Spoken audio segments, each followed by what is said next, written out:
penggiat budaya yang mengkhususkan kepada permainan dan olahraga tradisional. Kepada Mbak Yongki, dipersilakan. Assalamualaikum warahmatullahi wabarakatuh. Rahayu, rahayu, rahayu. Kepada yang terhormat Bapak Dewan Perwakilan Rakyat, kepada yang terhormat Bapak-bapak dari dinas, demikian juga sahabat-sahabat saya yang budiman dari Ngaji Budaya dan Cangkruan. Izinkan saya sebagai sub bidang olahraga untuk mengutarakan bahwasanya Kota Malang adalah sebuah pilot project dari kementerian dalam pemajuan kebudayaan. Oleh sebab itu, harapan kami sudilah kiranya muatan lokal Kota Malang ini perlu diperhatikan. Antara lain, Kota Malang ini di kantong-kantong kampung itu banyak sekali yang namanya pencak dor, pencak yang diiringi tetabuhan. Kami sangat prihatin hari-hari ini kala melihat anak bermain pencak di Kota Malang, namun tabuhannya memakai tabuhan ketuk tilu dari Sunda. Apakah kita tidak punya? Kita punya. Kantong-kantongnya cukup banyak. Dari Pandean, Sanan, Kota Lama, Kedung Kandang, Sukun, Bareng, sampai dengan di Blimbing. Hampir tiap kecamatan itu ada. Inilah harapan kami untuk mulai diangkat sesuai dengan Undang-Undang Kebudayaan di pemajuan kebudayaan, yaitu kasti. Kenapa itu tidak pernah ada lagi? Kok malah yang digalakkan itu bisbol? Hal-hal yang demikianlah muatan-muatan rakyat ini perlu dipikirkan kembali. Demikian juga ada permainan pati lele. Kalau kita bermain pati lele selalu identik nanti risikonya bahaya, kalau kena mata bagaimana? Semasa kita kecil tidak ada perhitungan yang demikian, tetapi bagaimana motorik kita bekerja dengan baik. Inilah hal-hal yang perlu kita perhatikan dengan baik. Sedangkan permainan itu sudah diajukan kepada kementerian dan harus mendalam 1 tahun, yaitu 2021.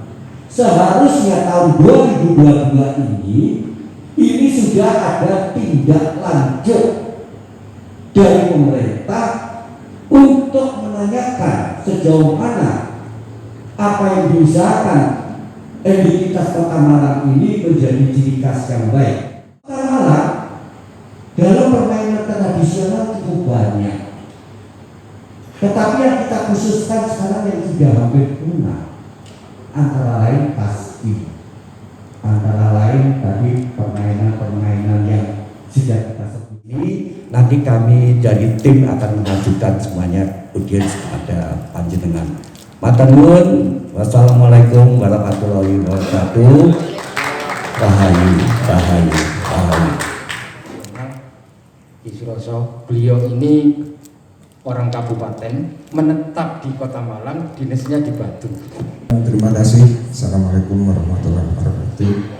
Saya hormati Bapak Ketua Dewan, Pak Panedi, Pak Jomo Sedayo Panedi, juga saudara-saudara sepuh saking Cangkruan Ngaji Budaya. Saya di sini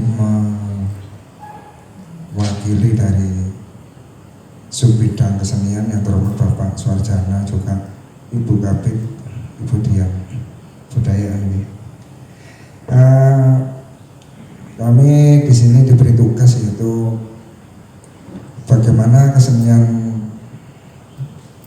ini masuk di kurikulum sebagian kecil walaupun tidak semua. Kemarin sudah saya sampaikan di forum teman-teman bahwa di Kota Malang ini sudah ada pilot project yang memang bisa dicontoh, yaitu dengan adanya PPST. PPST itu Paguyuban Pembinaan Seni Tradisi Jawa Timur yang ada di Malang. Di Malang itu satu SD Purwantoro 2 yang sudah sebagai proyeknya, SMP-nya SMP 4 Malang, SMP 18 Malang sama SMP 24. SMA-nya mungkin tidak ikut ya, SMA 10 yang saat ini. Nah, di sini ada kelas khusus yang mana mempelajari satu kesenian, yaitu ada teater, ada tari, ada musik, juga ada seni rupa. Dari 5 jenis kesenian itu dilakukan di sekolah itu dan menjadi kelas khusus, yang mana saat ini kayaknya yang SMP 18 ibu yang bapak yang sudah mulai dikembalikan ke ekstrakurikuler. Jadi kami mohon, kami di sini mewakili dari Cangkruan Ngaji Budaya ini sebagai contoh, paling tidak nanti di sekolah-sekolah yang lain juga bisa dibuatkan satu kelas khusus yang mana itu nanti bisa menjadi contoh di sekolah itu sendiri. Kalau memang ini dimasukkan dalam kurikulum, monggo itu nanti bisa disepakati atau paling tidak nanti dari Dewan juga akan memberikan peraturan daerah yang mana termasuk dari sekian adat istiadat tadi, ada permainan tradisional dan kesenian ini bisa masuk di Kota Malang. Karena emangnya di sini banyak anak-anak yang potensi untuk melakukan kegiatan-kegiatan kesenian ini tidak terfasilitasi. Seperti contoh di SMP 4 ini selalu sampai tingkat nasional. Jadi festival itu selalu sampai tingkat nasional. Assalamualaikum warahmatullahi wabarakatuh. Saya langsung saja Pak Ketua dan rekan-rekan semuanya, bahwa saya berangkat dari sisi pemberdayaan budaya. Jadi giat ini sebenarnya kita memang sepakat untuk mewakili judulnya yang ini yang penting menurut kami, karena ada dekadensi yang sudah terus bergerak, tapi kami tidak ingin pergerakan ini menjadi lebih jauh. Kami berusaha untuk mengimbangi dari sisi entrepreneurship berbasis budaya, berbasis empowerment. Ini penting bagi kami karena apa? Karena apapun yang dicoba dilakukan oleh teman-teman penggiat budaya, ada nilai ekonomi yang harus dibangun, ada ruang idealisme yang diperjuangkan, tapi tidak ada cantolan ekonominya. Padahal itu bagian dari yang mampu memberikan penguatan-penguatan lebih jauh kepada tumbuh kembangnya budaya di kawasan itu. Kami berharap ada cantolan tadi bahwa masuk pada kurikulum sehingga membiasakan anak-anak budaya bukan bagian dari 1 + 1 sama dengan 2. Karena ini harus ada pembiasaan, harus ada proses lebih kepada kejiwaan, lebih kepada budi pekerti, lebih kepada terus-menerus kita harus lakukan lewat pelatihan. Maka kami berharap ada cantolan entrepreneur, kewirausahaan untuk anak-anak, dimulai dari hal yang terkecil. Karya mereka, entah itu karya mereka membuat gambar wayang, entah apa dan sebagainya, bisa dicantolkan masuk menjadi sebuah produk. Entah itu jadi bungkus seperti yang kita lihat saat ini, karya anak-anak, kemudian bisa jadikan sebuah baju atau mungkin udeng dan seterusnya. Tapi ini bagian dari membangun jiwa mereka. Harus bisa bercerita sehingga harapan kita masuk di ruas pendidikannya.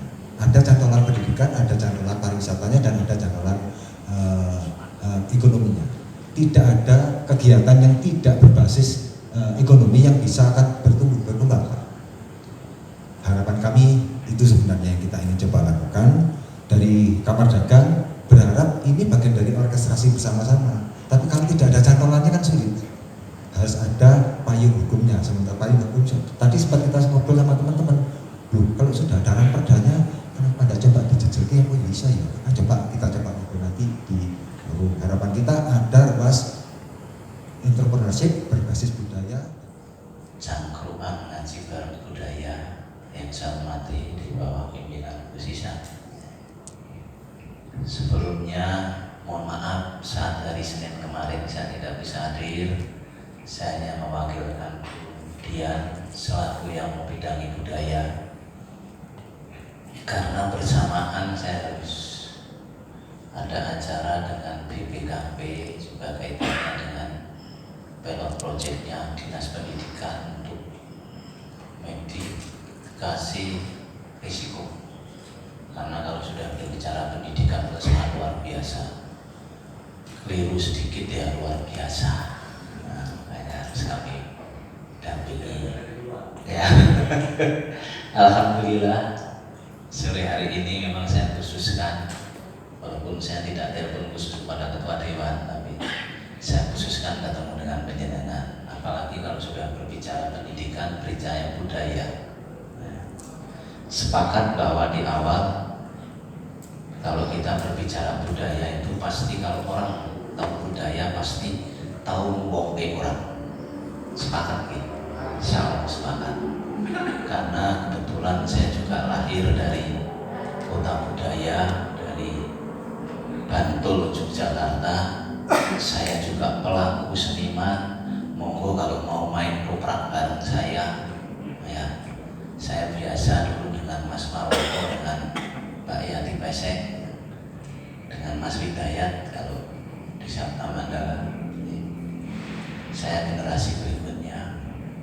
Wayang juga sangat luar biasa, insya Allah lakon-lakon wayang saya tahu, dan di antara hidup saya adalah falsafah yang saya gunakan adalah dalam cerita pewayangan. Terima kasih masukannya dari 6 pembicara, 7 dari musisian ya. Ini sangat luar biasa. Kita harus menyelamatkan generasi penerus kita. Dan sepakat apa yang kita lakukan hari ini, munduhnya adalah 25 tahun yang akan datang. Kalau karakter anak-anak itu sudah kita bina mulai sejak kecil, tidak ada murid SMK ngedam gurune kepuki gurune, nggak ada murid wani pacaran karo gurune, kan gitu ya? Iya nggak? Kita sudah punya dewan pendidikan yang insya Allah independen juga anggotanya, para anggota dari perguruan tinggi, dari stakeholder, dari tokoh masyarakat ada di sini. Monggo dengan adanya cangkruan, dengan adanya pertemuan hari ini dan Senin kemarin, saya punya gambaran bahwa mumpung belum kami lontarkan nanti maksud apa? Rencana kami masukkan kepada muatan lokal khusus Kota Malang. Lah monggo nanti saya minta perwakilan dari penjenengan, nggak perlu nyun sewu, nggak usah perlu terlalu banyak. Nanti untuk membahas ya sedikit banyak mendudah itu untuk apa yang kita perlu tambahi. Dan itu juga masukan dari masyarakat. Ketika kami audiensi dengan pimpinan, dengan Pak Wali, dengan masyarakat, karakter Kota Malang sudah hilang. Tapi kami nggak mau kami munculkan di Budi Pekerti, karena sebenarnya kalau di Budi Pekerti sudah masuk di beberapa pembelajaran. Agama sudah ada di agama, di bahasa Jawa. Dan kali ini adalah khusus kurikulum bertoleransi, dan insya Allah satu-satunya di Indonesia nanti kalau ini sudah. Dan sudah siap semua. Ya jangan buat, makanya ini gayung bersambut, dikala penjenengan memberi masukan belum kami lontarkan, nanti sudah bisa. Kemudian semua juga pasti ada aturannya. Muatan lokal kita wajib sudah ada dari provinsi adalah bahasa Jawa, bukan bahasa daerah. Termasuk nyun sewu, bahasa walian. Bahasa walian itu juga baru kita, karena kan ada sebuah proses Bapak ke pusat, minimal harus 1 tahun untuk kita daftarkan, kemudian diakui oleh sana, baru nanti kita munculkan. Rencana kami di bahasa walian pun juga, karena ini kan juga perlu pelestarian budaya yang harus kita jaga. Ini nanti juga akan kami masukkan di sebuah pembelajaran di sekolah, karena hak kita adalah TK, SD, SMP. Kalau yang SMA, SMK kan sudah di provinsi, tapi tidak salah kalau kita akan mengundang kepala cabang untuk memasukkan ini, tidak salah Pak. karena ini di wilayah kita. Dia SMA SMK pun juga di wilayah kita. Jadi mau tidak mau harus seperti itu. Kemudian nyun sewu untuk Calistung, insya Allah Pak Wali Kota itu sudah menghilangkan 1, 2, 3 itu tidak ada Calistung, apalagi di TK. Tapi juga ini salahnya siapa? Telur sama ayam itu salahnya siapa? Masyarakat itu akan mempercayai sebuah lembaga TK kalau anaknya disekolahkan di situ, pulang bisa membaca, daripada lembaga TK yang pulang tidak bisa membaca.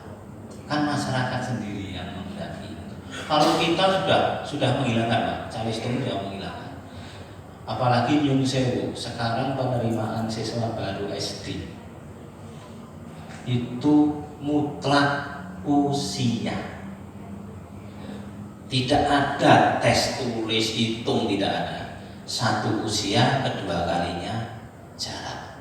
Itu mutlak. Jadi segera Pak, nanti perwakilan dari penyiaran akan kami undang, kami temukan dengan teman-teman tim kami yang menyusun kurikulum bertoleransi. Insya Allah bagus Pak. Insya Allah malang benar. Ya. Jadi membawa malang benar. Contoh sekarang kami itu berusaha untuk anak-anak didik kita itu minimal tahu budaya. Alhamdulillah pemerintah Kota Malang itu sudah membuat sebuah aturan setiap hari Kamis ASN, budel dan sebagainya. Pegawai-pegawai di pemerintah Kota Malang itu kan sebenarnya dianjurkan, disyaratkan untuk memakai pakaian tradisional. Cuma memang Pak, karena Malang ini banyak orang, jadi masih pakaian daerah, belum menunjuk Malang, hanya daerah. Harapan kami, nah ini kami juga, saya jujur saya masih tarik ulur. Begitu saya selaku kepala dinas membuat edaran di sekolahan bahwa murid, guru nggak masalah, murid kami wajibkan, kami haruskan untuk memakai pakaian daerah. Itu juga efeknya sangat luar biasa terhadap perekonomian. Tapi pasti sangat luar biasa juga ada yang menentang. Biayanya dari mana, harus beli dan sebagainya. Makanya kami sosialisasinya adalah tarik ulur. Tarik ulur. Karena apa Pak? Minimal menurut pemikiran saya, di hari Kamis adik-adik kita, guru-guru kita, siswa kita itu memakai pakaian adat, entah itu adat apapun. Kalau sudah memakai pakaian adat kan sudah berbudaya. Oh ternyata orang pakai surjan dengan jari itu tidak boleh petakilan. Nah itu kan sudah membelajarkan Pak, sangat luar biasa. Dan itu mereka dapatkan setiap hari Kamis. Nah, kalau seperti ini ada yang membackup kan nanti saya akan buat edaran Pak. Setuju ya? Jadi saya akan buat edaran, kami haruskan siswa di kala masuk nanti pakai pakaian adat. Alhamdulillah masih ada yang mau mengingatkan kami dan sepakat. Ayo belajar wongke orang. Prinsip saya orang Jawa, orang kalau sudah diwongke insya Allah tidak akan ikut-ikut. Betul ya Gus? Terima kasih. Monggo nanti suatu saat juga kalau pas saya nggak ada acara, saya juga akan bersama dengan dikala haji budaya. Terima kasih kalau punya maaf. Monggo kita sharing kalau memang ada yang belum. Terima kasih. Akhir kata wassalamualaikum warahmatullahi wabarakatuh. Terima kasih Pak Suwardiana. Itu tadi beberapa harapan dari Dinas Pendidikan.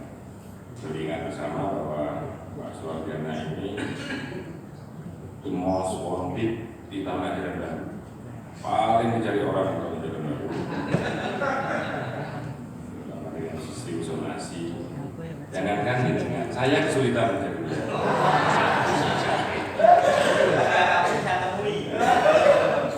Dan semua kepala sekolah bilangnya apa kata dinas.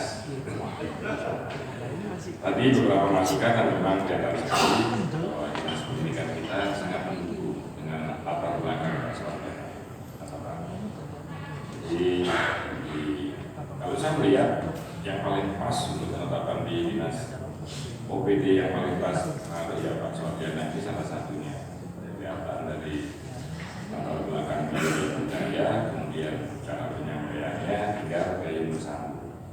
Khusus untuk Pak Swardiana yang sudah selesaikan, tadi sudah menerima audiensi masukannya juga, sudah ngajak kabinnya, tinggal dengan menindaklanjuti dengan membentuk tim kecil, ya. Kecil ini lagi, digodok lagi, ditentukan apa yang masukan terkait dengan kurikulum toleransi tadi. Ini saya Pak. Iya. Kayaknya sudah kita jadwalkan, Pak. Insya Allah kami jadwalkan di tanggal 4 tanggal 1. Oke. Untuk mengundang perwakilan dari itu yang tadi disampaikan. Oke. Mungkin saya butuh yang 6 tadi aja dengan terus yang 8 nggak usah perlu banyak-banyak, tapi monggo nanti dititipkan pesan yang lain kepada yang perwakilan itu. Sudah kita ya cindera jauh-jauh harus ketemu saya. Gitu Pak, betul apa? Ya, nanti kalau bersurat, ya kalau bersurat apapun ke dinas, jangan lupa di bawahnya diberikan tulisan tembusan kepada ketua DPRD. Itu sudah kode, berarti kita sudah akan memerintahkan khusus untuk mengawal itu. Karena kendali yang saya bilang itu memang di dinas pendidikan. Selanjutnya nanti tinggal bagaimana pada saat pembahasan finishing. Tentu saja finishing ini kaitannya dengan opo gerakan gitu. Jadi nanti Pak Swardiana bisa mengundang akademisi, kemudian ada apa namanya tim ngaji budaya ini, plus akademisi yang ada unsur naskah akademiknya dan komisi D. Sampaikan anggarannya yang jelas. Sampai saat ini di pemikiran saya selaku Ketua Badan Anggaran, kita masih kurang untuk memenuhi minimal 20% APBD untuk dinas pendidikan masih kurang. Kenapa? Gaji dimasukkan di situ. Kalau menurut saya gaji sendiri 20% itu hanya untuk pelaksanaan pendidikan. Kemarin kalau dulu kita dengan mulai zamannya Pak Wasto di awal kita di Sekda itu tidak APBD, saya menganggap bahwa pelaksanaan pendidikan gaji itu lain di jasa. Nah, disinilah nanti yang mungkin bisa dimasukkan karena guru tidak harus diangkat sebagai honorer maupun sebagai guru tetap ya atau apapun bahasa TPOK, tapi di situ ada klausul belanja jasa. Apa belanja jasa ini? Ya tentu saja jasa dari praktisi-praktisi yang bisa digilir khusus untuk kurikulum tentang budaya itu nanti. Selanjutnya tadi saya ingin menanggapi sedikit Pak. Kenapa RPJMD itu tidak ada unsur budaya? Harus diingat apa sih yang melatar belakangi RPJMD itu? Undang-undang mengatur RPJMD, visi misi wali kota pada saat kampanye itu tertuang dalam RPJMD. RPJMD ini yang menjadi roh APBD. Jadi jika RPJMD kita tidak ada unsur budaya, berarti visi misinya nggak ada. Ya, nah itu pelajaran bagi kita semua. Itu saja catatan saya tentang RPJMD. Kemudian terkait dengan apa namanya kampung tematik budaya. Sekali lagi, kampung tematik itu tidak bisa dibentuk top-down. Dinas pendidikan datang ke RW 1, ke Ormas, kemudian diciptakanlah kampung budaya, tidak bisa. Pancasila ini kenapa kuat? Kenapa Indonesia kuat? Karena Pancasila ini tidak diciptakan oleh Bung Karno. Dia hanya menggali budaya asli. Jadi kampung tematik budaya bisa tercipta jika muncul dari wilayah itu. Bottom up, dari bawah.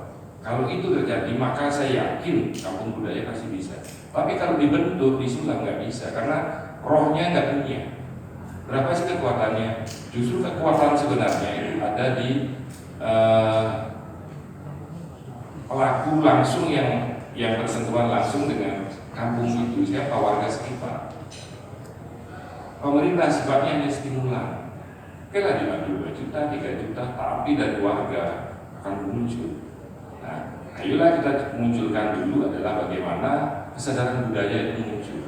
Kalau sudah kesadaran mempertahankan budaya itu muncul, kampung tematik dengan sendirinya akan muncul. Kampung tematik budaya. Karena beberapa ada sahabat saya turun, mereka ingin kampung mereka akan dibuat kampung budaya. Saya bilang, apa budaya yang mau ditonjolkan? Ya datangkan Pak pelatih-pelatih ke kita. Nggak muncul, nggak akan jadi. Karena apa? Nggak muncul dari aslinya, rohnya nggak ada. Ciptakan gitu. Nah ini yang lagi kampung budaya itu, coba sekarang kampung tematik yang dibentuk pada saat lomba kampung bersinar. Karena ada lomba dibentuk, selanjutnya masih hilang. Kenapa sekarang kampung tematik yang demikian? Hanya karena Jet Ekopres memberikan bantuan gratis, jadilah kampung biru, jadilah kampung putih. Ya sudah, Jet udah hilang kampungnya. Begitu, nah karena nggak muncul. Coba RW-nya rapat lewat RT, kemudian tokoh masyarakat, ayo ini kampung apa, itu akan lebih asli, lebih bagus. Kami pemerintah hanya memberikan stimulan sedikit, ya stimulan berupa bisa di usulan musren, bisa usulan pokir DPRD, karena itu sifatnya nggak bisa banyak. Selanjutnya akan muncul menjadi kampung budaya. Di sini kita lengkap sudah, di sini di Bapemperda juga pimpinannya hadir, Ketua Bapemperda Pak Pujianto, ya, ini Ketua Bapemperda wakilnya Mas Afar, Komisi D tadi ada Pak Ketua Pak Wanedi, ada sekretarisnya Pak Roman, itu sekretaris Komisi D yang hanya bertahan sampai besok saja karena Jumat sudah ada rollingan.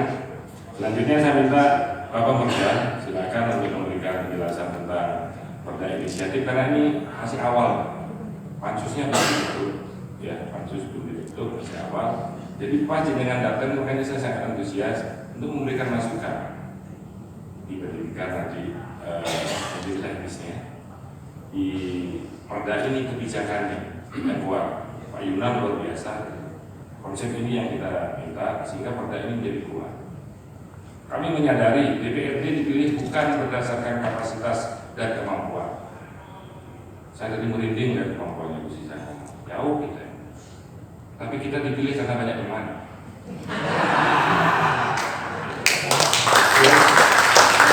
Sekarang ini udah, tapi kapabilitas jauh. Kami sadar banget, sehingga kami akan membuka diri. Kalau kami dengan capek urusan undang-undang perburuan, ketua komisi D ini nggak ada apa-apanya. Iya. Lawan dari capeknya, kan gitu. Nah, karena apa? Undang-undangnya lagi. Kita dipilih bukan berdasarkan kapasitas dan kapabilitas. Kita nggak dites, Pak. Dites soal ini jawab aku mulai gede itu semuanya nggak begitu. Makanya kan heran. Suatu saat tokoh akan ada di sini.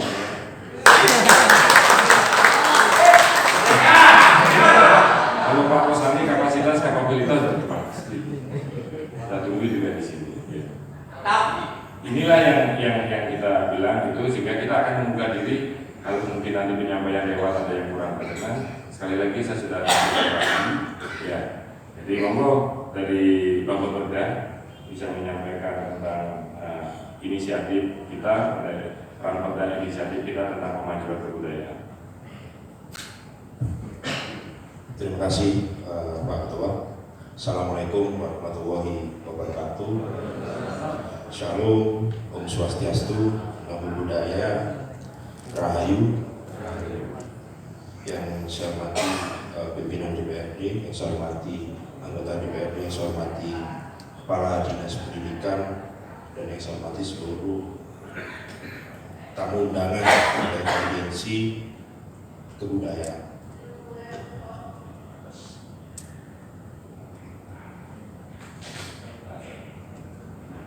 Oh, ini putus. Ya, jadi sebelum saya mulai, izin pimpinan Pak Ketua, kalau jadi Hindu jangan jadi orang India, kalau jadi orang Muslim jangan jadi orang Arab, kalau jadi Kristen jangan jadi orang Yahudi, tetaplah jadi orang Nusantara yang kaya raya ini. Saya tertarik ngomong budaya karena di salah satu kitab suci agama yang diakui oleh pemerintah itu di dalam surat An-Nahl ayat 123 itu terkait tentang bagaimana kita mengelola budaya untuk kepentingan umat sehingga tercapailah yang namanya khairun nas anfa'uhum linnas, seperti itu. Jadi kalau ngomong wayang itu nggak boleh, rupanya ngajinya kurang dalam, kurang baik.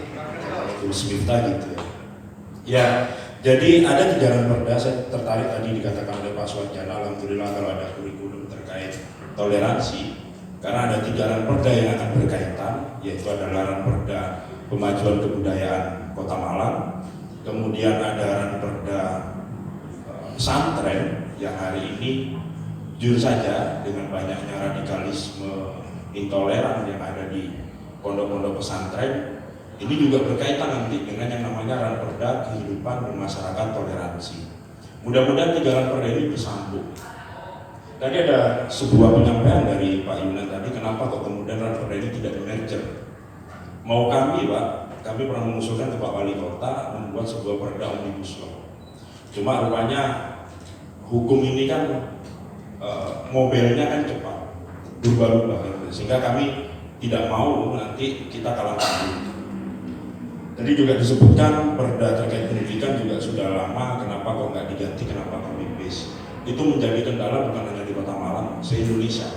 Karena saya ini saya sarjana hukum, saya dulu pernah mengkritik, ya pemerintah daerah itu banyak nggak kreatif untuk membuat perda, tidak pernah menyentuh yang namanya muatan lokal. Nah hari ini di era kepemimpinan Pak Made ini, kami menginginkan ran perda ini bercorak terkait kebutuhan yang ada di masyarakat Kota Malang yang kemudian memuat kepentingan lokal seperti itu.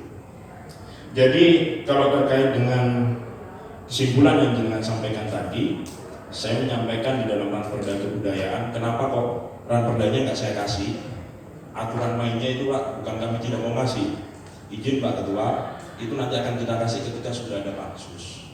Kami tidak mau nanti gaduh ran perda itu. Biasanya kalau ada RUU bocor itu biasanya bukan DPR RI-nya Pak yang kasih, karena bocor saja.